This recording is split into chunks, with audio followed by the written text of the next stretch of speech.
Volodymyr Zelensky has pointed to the need for new energy to explain the biggest shakeup in government since the war with Russia. 6 cabinet ministers, including Foreign Minister Dmytro Kuleba, stepped down ahead of the reshuffle, offering little explanation for their decisions. Parliament has accepted 4 of the resignations, but not yet Kuleba's. Let's take a listen to Zelensky. Я дуже вдячен міністрам і всій команді.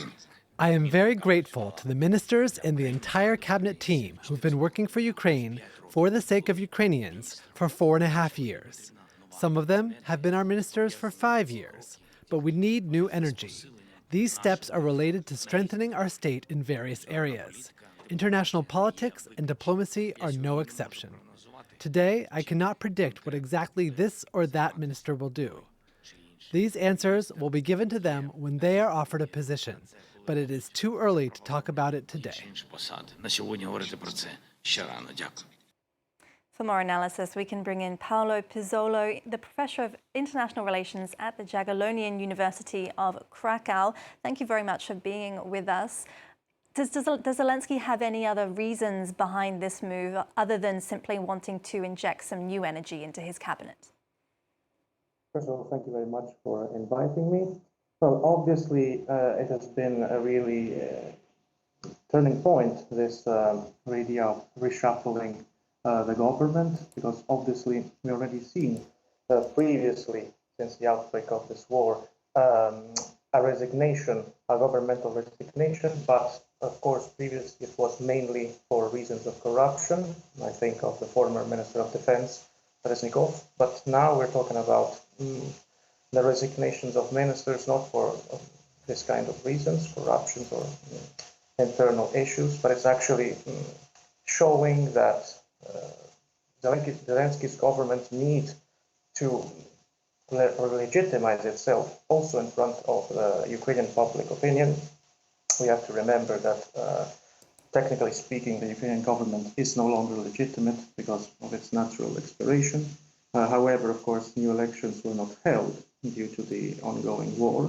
Of course, in wartime, it's impossible to send people to vote, so the government was kept. But of course, the need to reshuffle a government that is losing legitimacy in the eyes of the public opinion of Ukraine seems to be more urgent. So in my opinion, I think that we'll have to see what Zelensky will do in terms of choosing new ministers, especially, crucially, the Ministry of Foreign Affairs.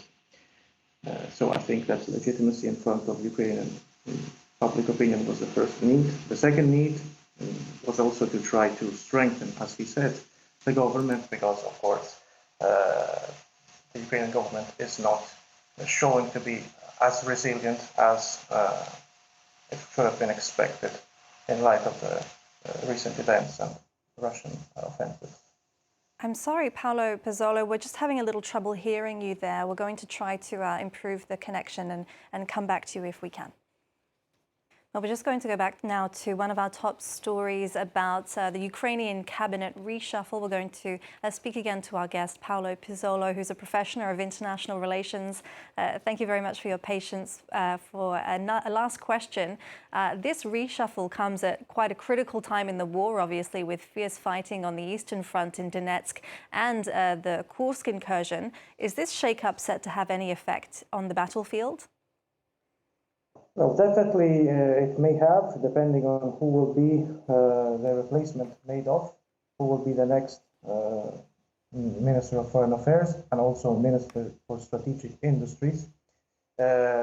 Clearly, as I was saying, it comes in a moment when the Ukrainian government needs to have more legitimacy in the eyes of its public opinion.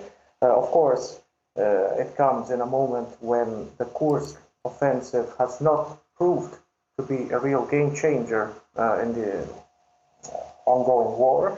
At the same time, the positions in Donbass seem to be pretty much in the hands of the Russians, and therefore a new strategic plan in terms also of military operations is needed for Ukraine to try to take control again of the situation, which is slightly now, of course, more in favor to the Russian side, given the failure of Kursk offensive and also the strengthening of the position in Donbass and the massive attacks that have occurred, for instance, in Poltava. All right, unfortunately, we're going to have to leave it there. We've run out of time. Thank you very much, Paolo Pizzolo, Professor of International Relations.